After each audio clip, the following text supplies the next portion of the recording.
Welcome to part number 4 of the Castlevania 2 Simon's Quest playthrough. And in this part we're actually going to fight a boss. Yeah, we're at part number 4 and we're just getting to the first boss. This game definitely should have had a few more bosses. Perhaps one at the end of every mansion, bringing it to a total of 6 bosses, just like the first game. I'm not sure why they didn't include more than 3 bosses.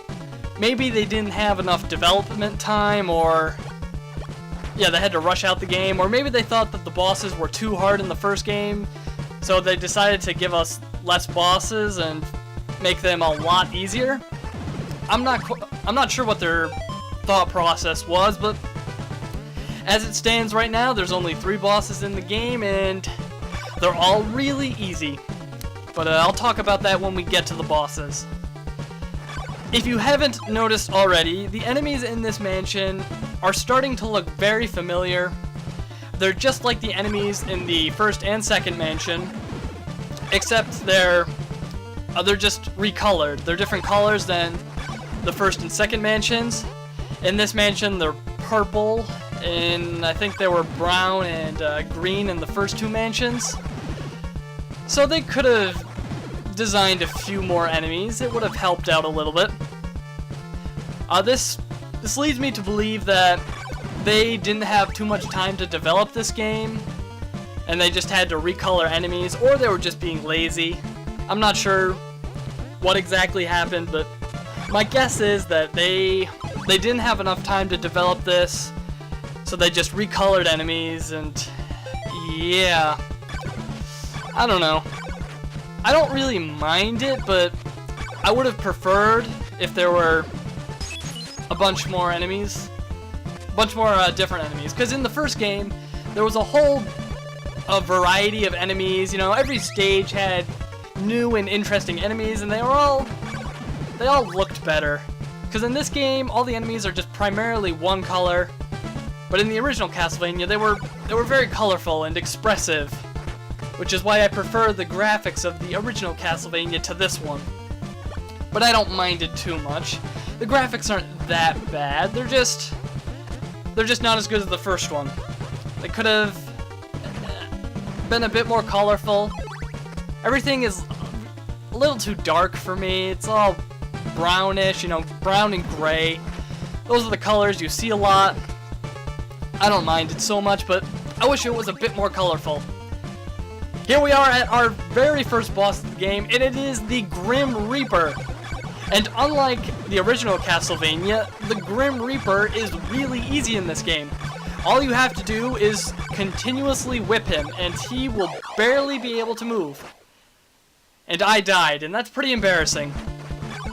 When you die, you come back to the exact same spot where you died, so if you were in like a trap or something, like the swamp, then you're still going to be in that danger place.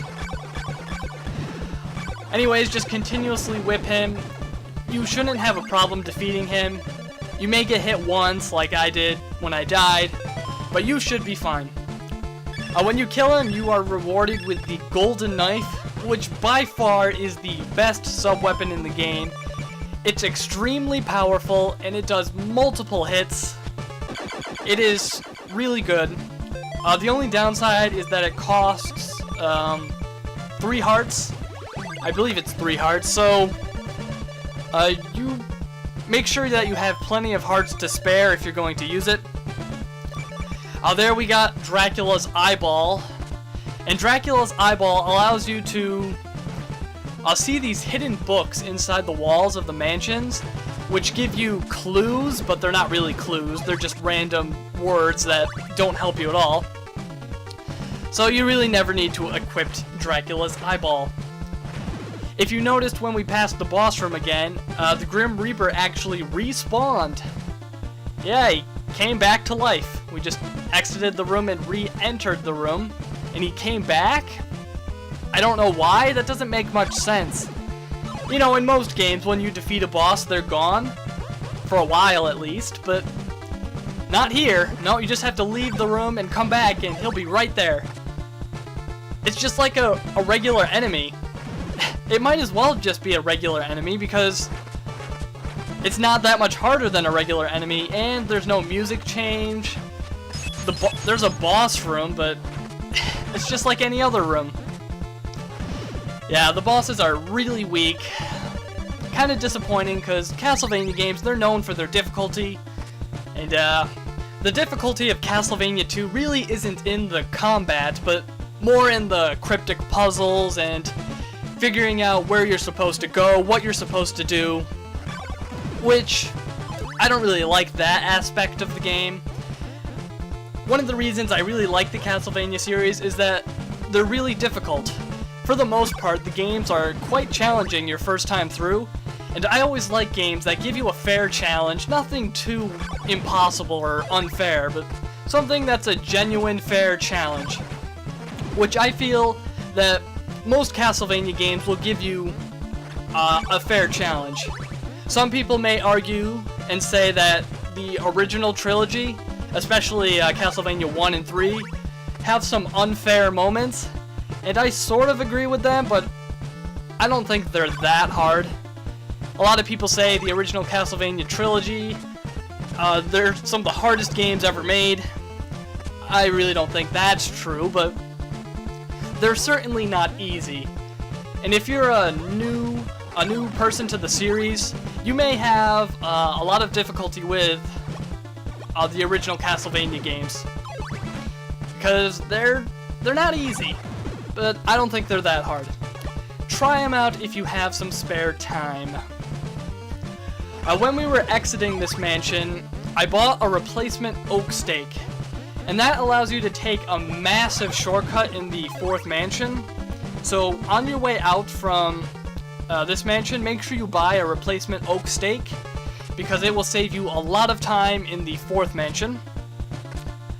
And yeah, but if you don't have enough hearts, then obviously you can't buy it. This part right here, it's really cryptic. I don't know how they expected people to figure this out.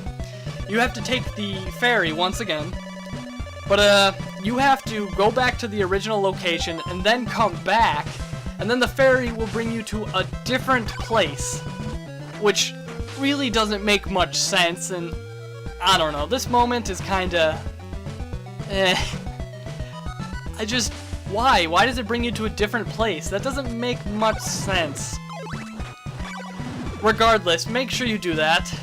Remember to equip the Dracula's heart when you talk to the ferryman, or you won't be going anywhere. I think that's the only purpose of the heart. I'm not sure. Actually, I'm almost positive that's the only purpose of the heart.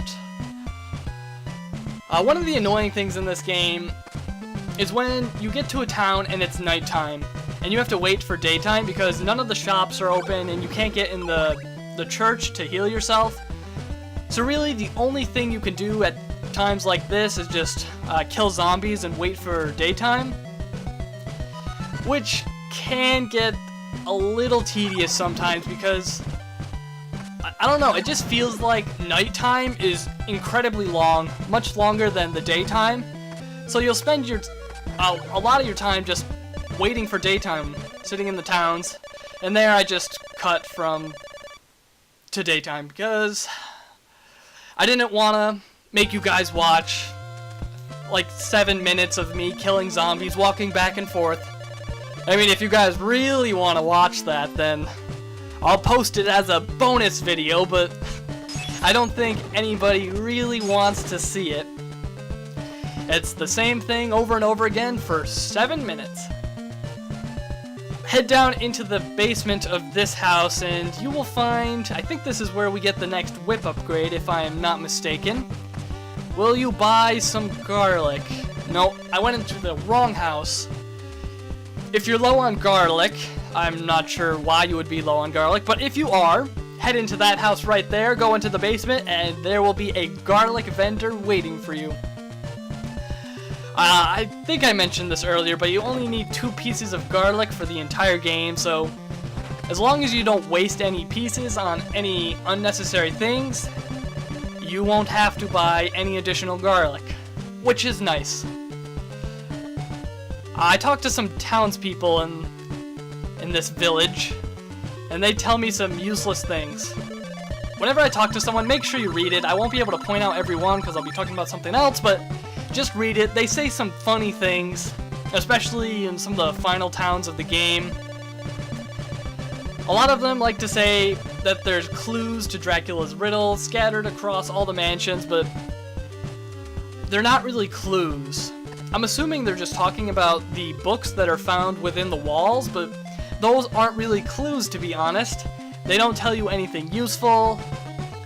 In fact, pretty much all the information in this game is useless. Don't listen to any of it, except the very first guy in the game. If you go back to part 1 and you see the very first guy I talked to, he actually tells you something useful. He tells you what you're supposed to do, which they should have done that the entire game. You know, every town, there should have been people telling you where you're supposed to go next. Saying, just giving you a relevant clue on what you're supposed to do next. Like for the lake where you had to kneel in front of, you could have a townsperson say, kneel in front of the lake, and then maybe say, with the blue crystal. I don't know, that would work, but I guess they thought that this game was too easy. They didn't need any hints. All they needed was... No, they didn't need anything. They could do this game on their own. And obviously, no one could, and that's why this game has such a horrible reputation. For the rest of this video, we're heading to get one upgrade. I forgot the name of it, but it allows you to carry more garlic and laurels, which is... it's okay, I guess. I mean, you really don't need more than, like, 4 laurels for the entire game. But it's nice to be able to carry more.